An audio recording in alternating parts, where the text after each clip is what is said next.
మేము ఇది ప్రారంభించేటప్పుడు కొంతమంది పెద్దవారిని కూడా వాళ్ళ అభిప్రాయం తీసుకోవడం జరిగింది గురుగారు. మీరు ప్రారంభించండి, సమయం సందర్భం వచ్చినప్పుడు మేము కూడా దీని మీద మాట్లాడుతాం అన్నారు.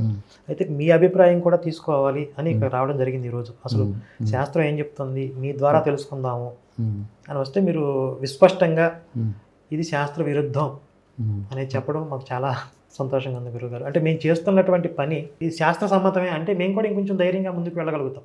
అది అంతేకాకుండా నా ప్రవచనాలు వినే అలవాటు లేనటువంటి వాళ్ళు కూడా ఏవో ఒక 2 ముక్కలు లాక్కొచ్చి దాన్ని ఇక్కడికి చూపించి మాట్లాడడం కూడా జరుగుతుంది కనుక ఈ స్పష్టత ఇవ్వాల్సిన బాధ్యత కూడా నాకు ఉంది.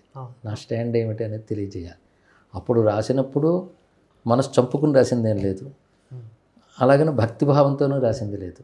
అప్పటికి నాకు నెగిటివ్ థాట్ లేదు కనుక, మరొక భావం లేదు కనుక అప్పుడు రాయడం జరిగింది. తర్వాత సత్యం తెలిసిన తర్వాత అలాంటి పనులు ఎప్పుడూ చేయలేదు నేను. మీరు ఇందాక చెప్పినట్టు మనం ఒకటప్పుడు తెలుసుకున్న తర్వాత రియలైజ్ అయిన తర్వాత పక్కన పెట్టేశాం. సాయి మందిరాలకి ఆగమ శాస్త్రం అనేది ఉంటుందా? అస్సలు ఎలా ఉంటుందండి, దీని విషయంలో నాకు చాలా ప్రతిఘటనలు వచ్చాయి. నేను ఒకసారి చెప్పడం జరిగింది, ఫలానా మందిరం ఆలయం ఎలా అవుతుందండి, ఒక యంత్ర ప్రతిష్ఠ చేస్తారు కదా, ఆ యంత్రానికి తగ్గ దేవతను పెడతారు కదా, ఇక్కడ ఏ యంత్రం పెడతారు, ఏ దేవత రూపం కల్పన చేస్తారు గట్టిగా అడగడం జరిగింది. ఒకరు రామయంత్రం పెట్టేస్తామండి, దాని మీద పెడతామన్నారు.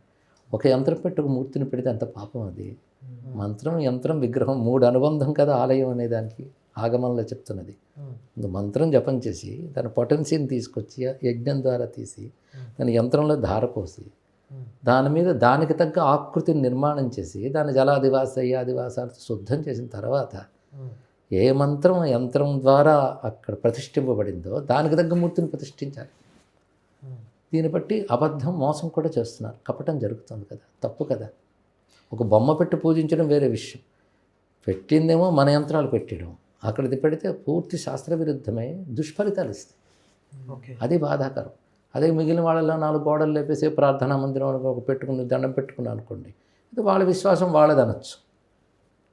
అలా ఉండకుండా అది తీసుకొచ్చి దీంట్లో చొప్పించే ప్రయత్నంలో దీనికి దెబ్బ తగిలిస్తున్నారు, దానిలో దుష్ఫలితాలు వస్తాయి. ఇలాంటి ఇంకొక ఆయన నా దగ్గరకు వచ్చి ప్రవచనం చెప్పినప్పుడు రామకృష్ణ పరమహంస గురించి చెప్తారు, రమణ మహర్షి గురించి చెప్తారు, అక్కడ దాకా వస్తారు, ఇది చెప్తారేమో అని ఎదురు చూస్తాం, మీరు చెప్పరు, ఎందుకు మీరు ఎలా చేస్తారు అన్నారు. వాళ్ళెవరు కల్టులు చేయలేదండి, సంప్రదాయానికి విరుద్ధంగా లేవు. జనం నాడి బట్టి మాట్లాడడానికి మీరు కల్టి చేసి దాని ఒక పద్ధతి చేశారు కనుక నేను మాట్లాడితే దాన్ని ప్రోత్సహించినటువంటి దోషం నాకు వస్తుంది, అందుకు నేను చెప్పను అని చెప్పడం కూడా జరిగింది. అవతార పురుష లక్షణాలు నేను చెప్పినప్పుడు కూడా పేరు చెప్పకుండా రాముడంటే ఎలా ఉంటాడు, కృష్ణుడు అంటే అవతార మూర్తి అంటే ఎలా ఉంటుంది, అలాగే ఒక గురువు అంటే ఎలా ఉంటాడు, భేదం ఉంది అవతార పురుషులకి వీళ్ళకి. అందరినీ అవతారాలు ఎన్నికొండకి మనకు అర్హత ఏమిటి అవతారం నిర్ణయించడానికి? అవతారం అవతరించక ముందు కూడా ఒక మంత్రాది దేవత ఋషులు ఉపాసన చేసి మీరు అవతరించారని ప్రార్థించినట్లుగా రామాయణం, భాగవతం, భారతం చెప్తున్నాయి. వారు ఏ మంత్రంతో ఉపాసించారో ఆ దేవత ఆవిర్భవిస్తుంది. కనుక తత్వాన్ని ఉపాసిస్తే ఆ విష్ణువు అప్పుడు ఉన్నాడు, మంత్రదేవత ఉన్నాడు, ఆ మంత్రాది దేవత అవతరించాడు. రాముడు వచ్చిన తర్వాత దేవుడు కాలే, కృష్ణుడు వచ్చిన తర్వాత దేవుడు కాలే.